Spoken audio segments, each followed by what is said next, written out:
Chapitre 7. Cisaillement en flexion simple. Voyons maintenant la notion de flux de cisaillement.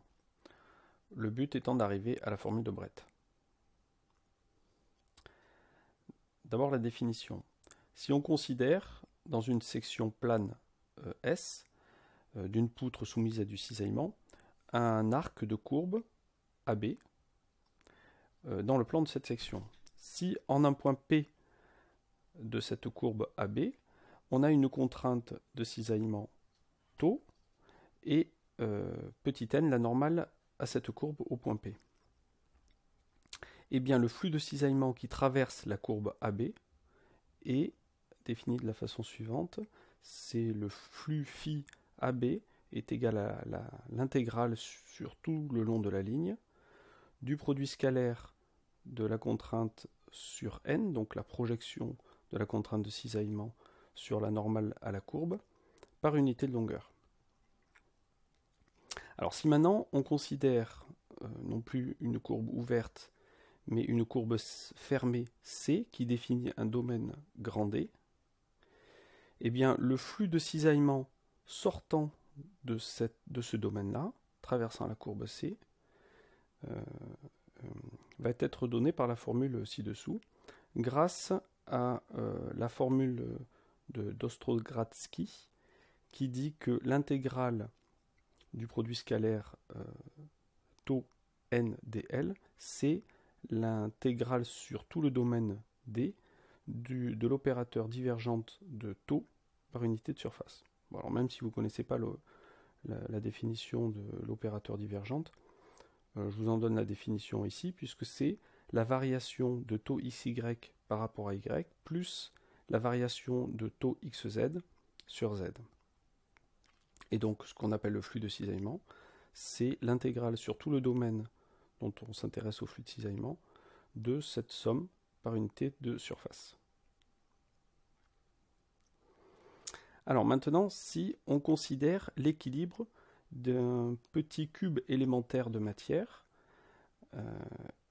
on a vu dans le passé la formule définissant l'équilibre qui dit que la variation de la contrainte normale sur x plus la variation de la contrainte de cisaillement en projection sur y par rapport à y plus la variation de la contrainte de cisaillement sur z par rapport à z est égale à 0.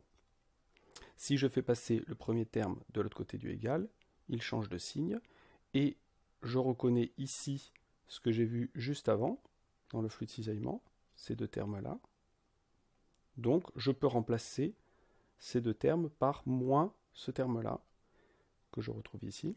Et je trouve donc la définition du flux de cisaillement par rapport à un domaine grand D, qui est l'intégrale sur ce domaine de moins d sigma x dx par unité de surface. Or, on a vu l'année dernière, et j'espère que vous en souvenez parce qu'on va encore l'utiliser pas mal cette année, que l'on peut calculer la contrainte normale issue d'une sollicitation de moment fléchissant mfz par cette formule sigma x est égal à moins mfz y sur igz, le igz, le moment quadratique de toute la surface de la section considérée. On a vu aussi que l'effort tranchant pouvait se calculer en dérivant le moment fléchissant par rapport à x, en tout cas le ty par rapport à mfz par rapport à x. Et en utilisant ces deux formules, c'est-à-dire en dérivant sigma x par rapport à x, donc ce terme-là, on le dérive par rapport à x, et en utilisant le fait que la dérivée de mfz par rapport à x est égale à ty, j'utilise tout ça pour trouver une nouvelle forme de la définition du flux de cisaillement, qui est de dire que phi c est égal à moins ty sur igz fois l'intégrale sur tout le domaine D de y ds. Or, si vous avez bien visionné la séquence vidéo numéro 1 qui parlait du moment statique, vous reconnaissez ici le moment statique du domaine D par rapport à igz.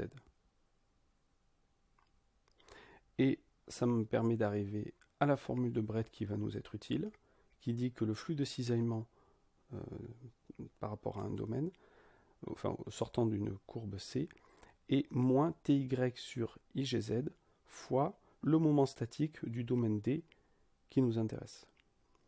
Voilà la formule de Brett qui va nous être utile par la suite.